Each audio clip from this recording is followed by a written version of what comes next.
Ndugu yangu unayenisikiliza, ninataka kuzungumza na wewe kuhusu maisha. Maisha ya mwanadamu ni safari. Safari ambayo imejaa milima na mabonde, makorongo, tambarare. Kuna nyakati utakuwa unapita mahali ambapo papo tu pazuri, nyakati za furaha.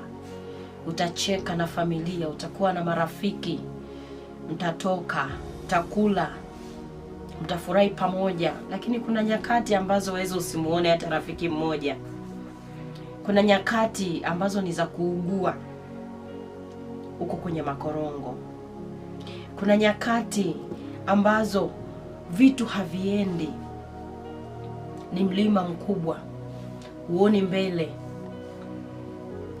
na ukiangalia unaona kama huna msaada.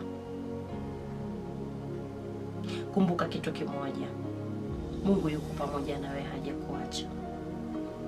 Hata wakuache watu wote, hata ikuache familia yako, hata kuache mwenza wako na watoto wako, jua kitu kimoja, Mungu hajakuacha. Yeye aliyekuumba na akaliweka kusudi katika maisha yako hawezi kukuacha. Ni mahali tu unapita, na usimwache Mungu.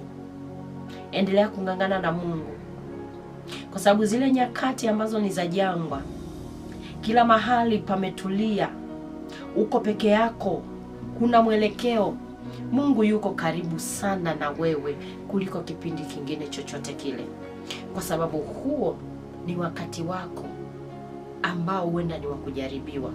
Kwa Mungu anakuwa pamoja na wewe sana. Unaweza usisikie, usione kama vile Mungu yuko pamoja na wewe, lakini nikwambie Mungu yuko pamoja na wewe.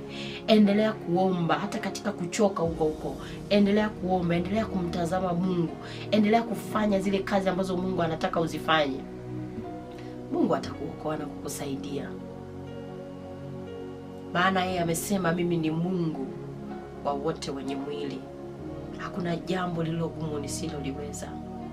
Tena anatuambia tumuite, naye ataitika, atafanya mambo makubwa na magumu tusiyoyajua.